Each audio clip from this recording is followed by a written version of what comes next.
Mi punto de partida es si la bioética puede ser considerada como un factor de desarrollo humano.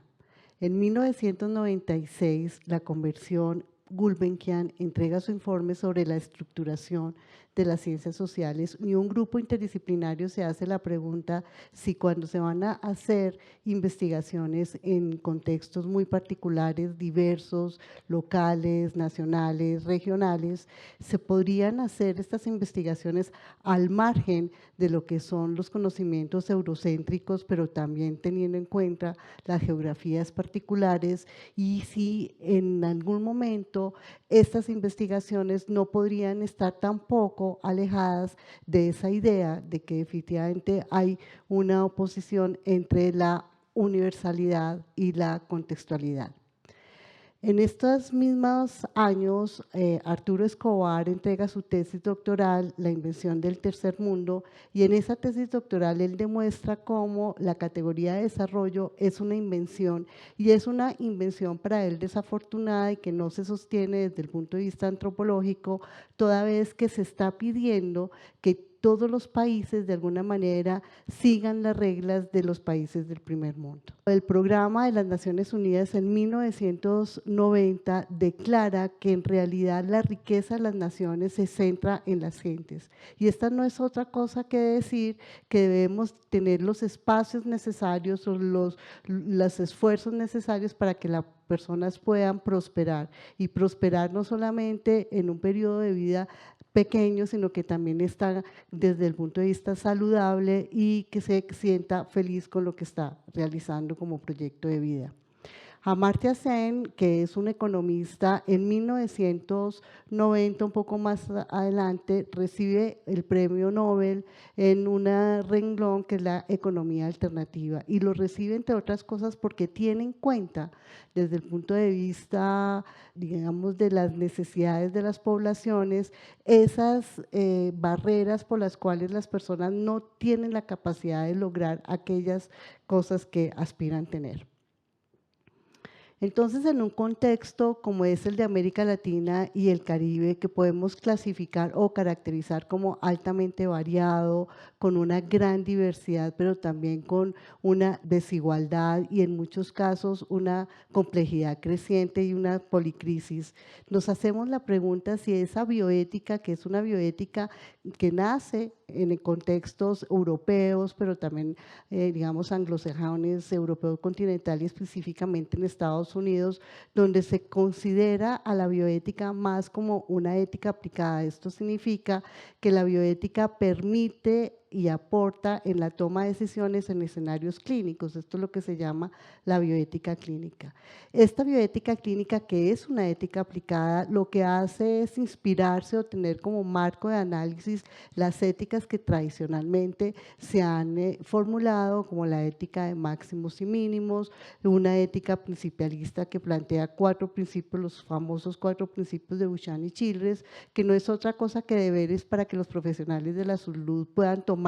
decisiones o guíen sus acciones con respecto a sus pacientes, o pensarse también esa bioética principialista un poco más general como la bioética europea, que centra la atención en la dignidad humana y en la vulnerabilidad, y otras éticas como las éticas de las virtudes o lo que en este sentido se ha considerado es una pedagogía muy adecuada y es aprender a través de casos clínicos particulares que son ejemplos para nuevas tomas de decisiones. Entonces me hago la pregunta si en este enfoque que vamos a denominar como el enfoque de las capacidades que dan origen a este nuevo replanteamiento de desarrollo, en este caso de desarrollo humano, que se hace Martha Nussbaum, si somos capaces con esta ética aplicada respondernos qué es capaz de hacer y ser una persona. Y si ustedes observan esta pregunta, tiene un sentido eminentemente ético y es un sentido que ya no parte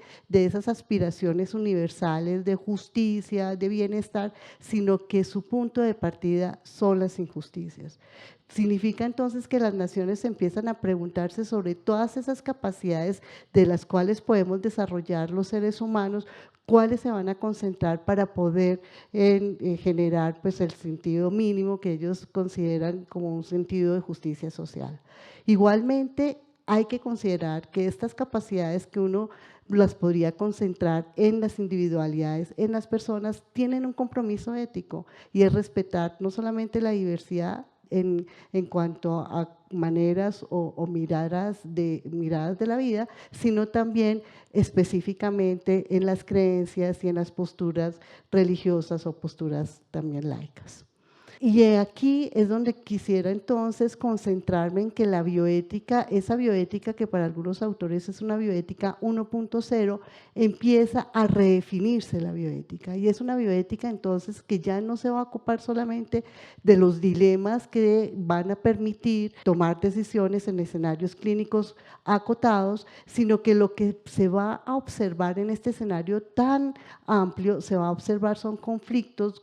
de valores que no necesariamente son morales, también pueden ser valores de otra índole, religiosos, económicos e intereses. Un bioeticista que en este contexto sociocultural y ambiental no tenga en cuenta la realidad y no tenga en cuenta que los intereses atraviesan las decisiones y que muchas de esas decisiones y acciones bioéticas no comulgan con intereses sociales. Entonces empieza a generarse un campo, por eso en la Universidad del Bosque preferimos hablar y definir a la bioética como un campo de disputa y un campo en el que se generan nuevos acuerdos, nuevos saberes, nuevos conocimientos y finalmente la pluridisciplinariedad es un marco general para poder tejer, como se llama, esta nueva fase de la cátedra TEDx, tejer saberes,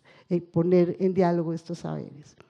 Sabemos y estamos dentro de esa mirada de desarrollo en la que consideramos que el desarrollo de las naciones y la riqueza de las naciones tiene que ver mucho con la inversión que se hace en investigación. Y si vemos en esta imagen, pues el mapa que digamos mundial nos muestra las desigualdades seguramente que hay en inversión de tecnologías y habrán países que no pueden acceder de igual manera a esas tecnologías a las que llamamos países en desarrollo. Arturo Escobar dice que muchos de estos países que no cuentan con las tecnologías sí tienen una riqueza y es una riqueza natural y además nos menciona cómo esa riqueza natural ya no solamente es un recurso, sino es un reservorio que está a la espera de que las biotecnologías y la ciencia la conviertan en capital. América Latina y el Caribe es una de las sociedades o poblaciones que se agrupan alrededor de una gran diversidad cultural, pero también tiene unas diferencias de clase, de aspectos socioeconómicos que afectan el bienestar de los hombres, de las mujeres y que entre hombres y mujeres hay una gran diferencia, como lo vemos en todos estos enfoques de género que nos muestran esas dificultades y las injusticias que pueden presentar las mujeres. No voy a leer esta reflexión que se hace un indígena del Amazonas, pero la voy a resumir y me parece bien importante y me va a ayudar para ilustrar quizás de mejor manera lo que voy a presentarles en adelante. Y es un indígena que se pregunta sobre qué es desarrollo. Y él dice, bueno, desarrollo, si yo comparo con lo que hacía antes, que iba a pescar y regresaba a mi casa y encontraba a mi mujer cocinando y esperando a que yo llegara para poder cocinar el producto de mi pesca y había espacio para disfrutar entre los dos, pasamos a un momento donde ya desde por la mañana, pues ya el tiempo es el trabajo, regreso a la casa y yo no traigo nada para la casa para poder compartir y pues definitivamente termina esta reflexión con la cara larga que su mujer con la que lo está esperando. Bueno, entonces los países en América Latina son países que, y lo dice la CEPAL ya desde el siglo pasado, como el Producto Interno Bruto de estos países es a la expensa de la riqueza natural y esas exportaciones es un tipo de exportación que se hace a través de un mecanismo que es extractivista que va de la mano con la desigualdad y su porcentaje es mucho más, digamos, de 60 o 70% en una media de todos los países de América Latina y del Caribe. Gudinas plantea cómo este extractivismo y toma como ejemplo la minería, es una minería perversa entre otras cosas, porque lo que pone en crisis son, digamos, los ambientes, y muchas de las crisis que se generan tienen cambios tan irreversibles que muy pocas cosas podemos hacer. El crecimiento se pone en entredicho y aparece la idea de un decrecimiento. Y la idea de un decrecimiento no es otra cosa que ponerle límites al crecimiento, límites a la riqueza. Podemos ser ricos en otros aspectos, se plantea el decrecimiento, pero esa riqueza tiene que tener por lo menos en un sentido de que las personas puedan vivir con sencillez, para que otros puedan sencillamente vivir. A mí me parece que esa frase ilumina bastante bien el sentido del decrecimiento. Entonces, la bioética, si la queremos caracterizar como una bioética latinoamericana, entiende esta realidad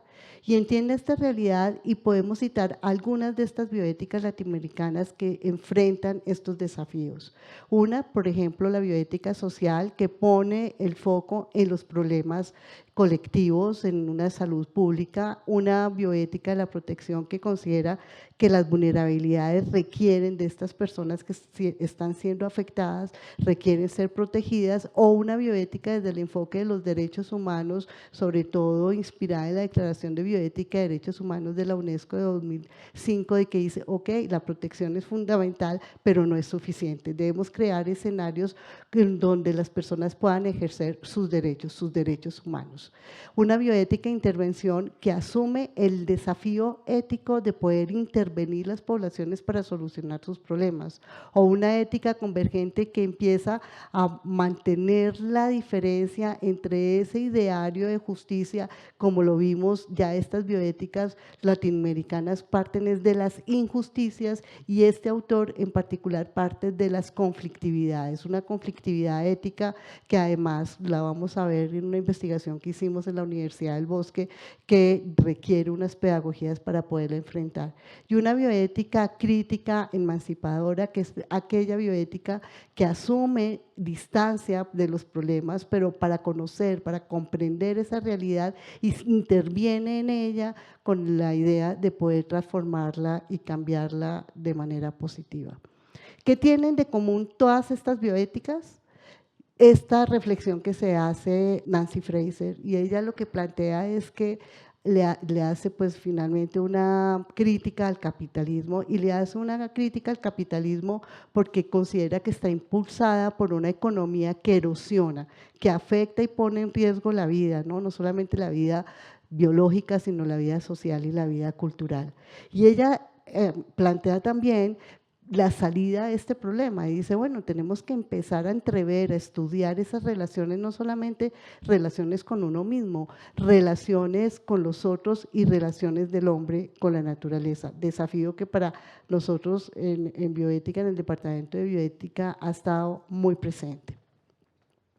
Si quisiera hacer una síntesis de lo que, o caracterizar lo que podemos considerar como una bioética latinoamericana, la podríamos resumir en estos puntos. Uno, que pone entredicho las teorías y las afirmaciones que fueron en algún momento consideradas como irrefutables. Dos, una redefinición de nuestro pensamiento y nuestros valores. Tres, unos aportes tanto en lo conceptual como en lo metodológico, aun cuando mantiene esas interdependencias y entiende que hay unas interdependencias, también entiende que hay unas grandes diferencias.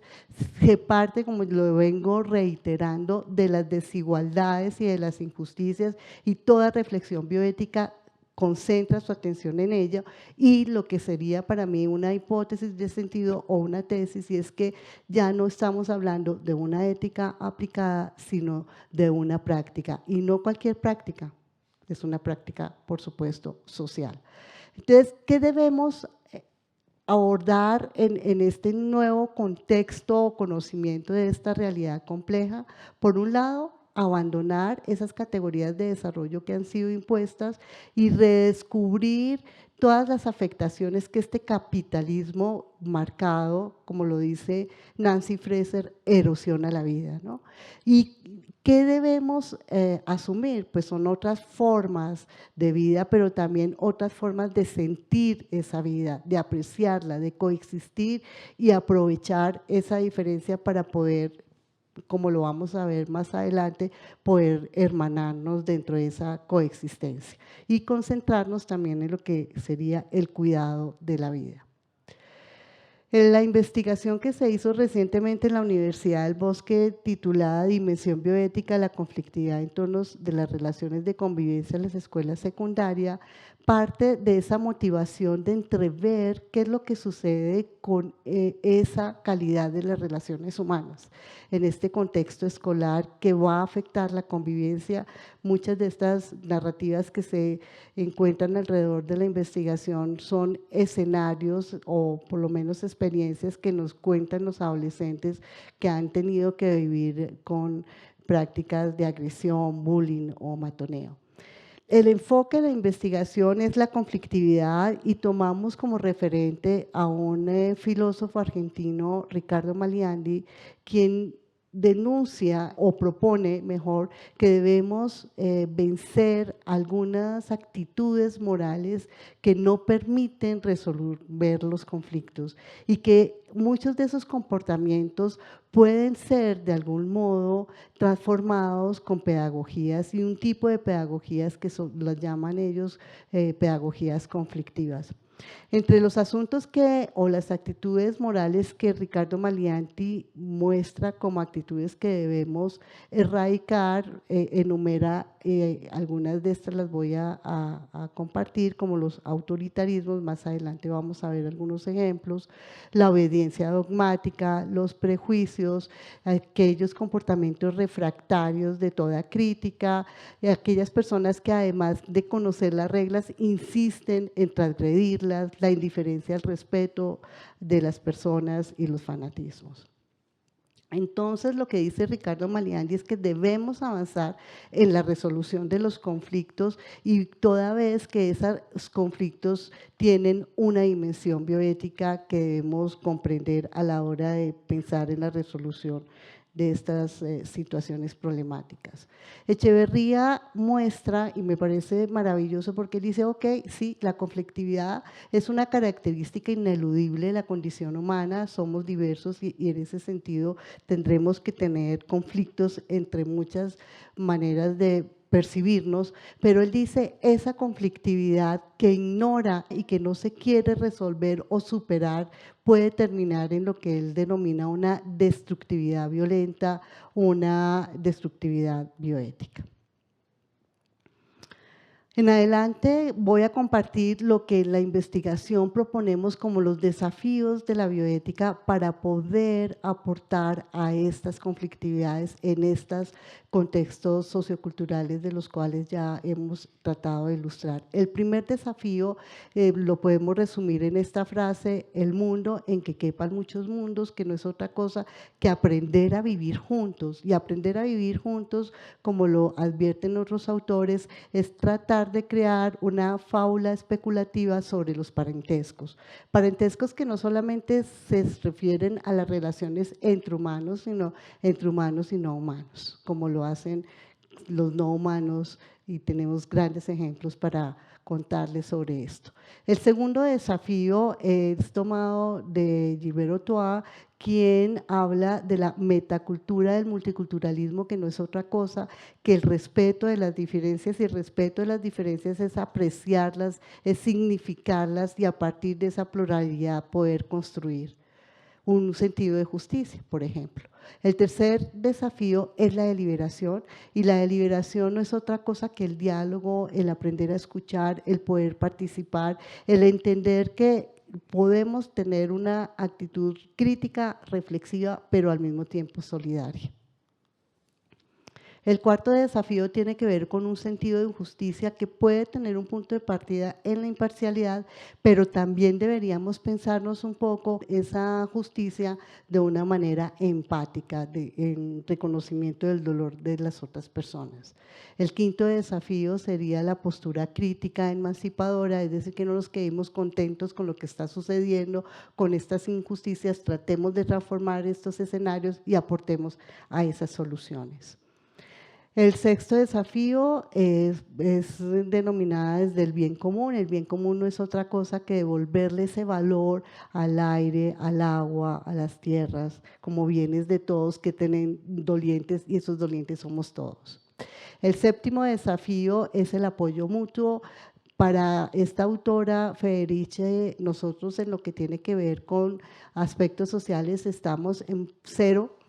Debemos empezar a construir ese desarrollo social a partir de relaciones de confianza y, por supuesto, amor es una condición fundamental para poder generar esos lazos colectivos que se requieren. En definitiva, entonces, con esta mirada latinoamericana de la bioética, lo que podemos mostrar es que es primordialmente la bioética deliberativa, o sea, el ADN de la bioética dentro de esta perspectiva es deliberativa. ¿Y eso qué significa? Que tenemos que crear escenarios propicios para ello. Igualmente, debemos enfrentar la resolución de los conflictos y que la diversidad es fundamental. Pues tenerla prevista y en ese sentido ético del respeto de las diferencias. Todas estas capacidades que proponemos, que con seguridad quienes nos escuchan van a pensarse otras capacidades, deben introducirse en el mundo de la vida, en el mundo del trabajo, en las escuelas, en todo lo que tiene que ver con esa necesidad de tejer saberes, pero también de tejer experiencias y de tejer humanidad. Debemos develar esas prácticas mercantiles que son corrosivas y que definitivamente están afectando e impiden la democracia. Fíjense que en el fondo, si decimos que la bioética es deliberativa, lo que estamos diciendo es que se comporta a la manera de una sociedad democrática. Finalmente, ¿qué requiere esa democracia? Pues requiere personas que tengan esas capacidades para producir valores colectivamente, no para asumir los valores y someterse a ellos, sino para construir valores colectivamente. Y finalmente, el mensaje que dejo acá es que habrá que afianzar un pensamiento bioético que trascienda como un mandato de solidaridad superior en beneficio del bien común, el florecimiento de la humanidad y con ella de la vida misma. Muchas gracias.